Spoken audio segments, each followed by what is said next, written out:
Where Love Waited by Cecilia Khiangte. The final chapter, Chapter 5. Love finds its place. It didn't happen overnight. But love, when it's steady, honest, and kind, has a way of softening even the coldest resistance. It started with little things. Reggie told Mom how James helped him with his school project. "He's really smart, Mom. And he listens. Not like the other guys." Then one evening, Danny slipped and scraped his knee while running outside. James happened to be walking by.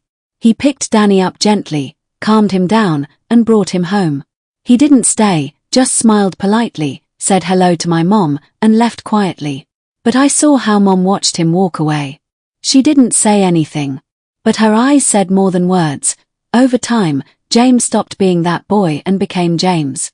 He would greet my parents at church, offer to help carry things, and never once pushed boundaries. He never made them uncomfortable. He didn't demand anything from me, he simply waited, respected, and remained. And that made all the difference. One Sunday afternoon, as I was clearing dishes, Mom came into the kitchen.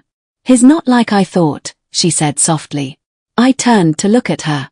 "That James. His. Patient. Quiet. Like you." I nodded, too nervous to speak. She handed me a bowl and said, "If he ever wants to come for dinner, you can tell him he's welcome." I almost dropped the bowl. The first dinner was quiet, a little awkward. My dad barely said anything. James was polite and respectful.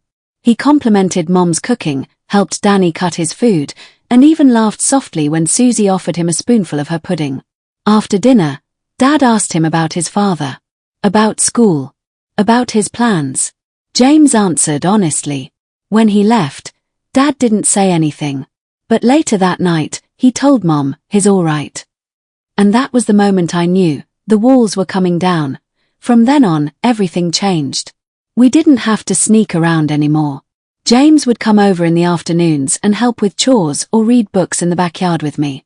Sometimes he'd bring his guitar and play while Susie danced and Danny clapped along.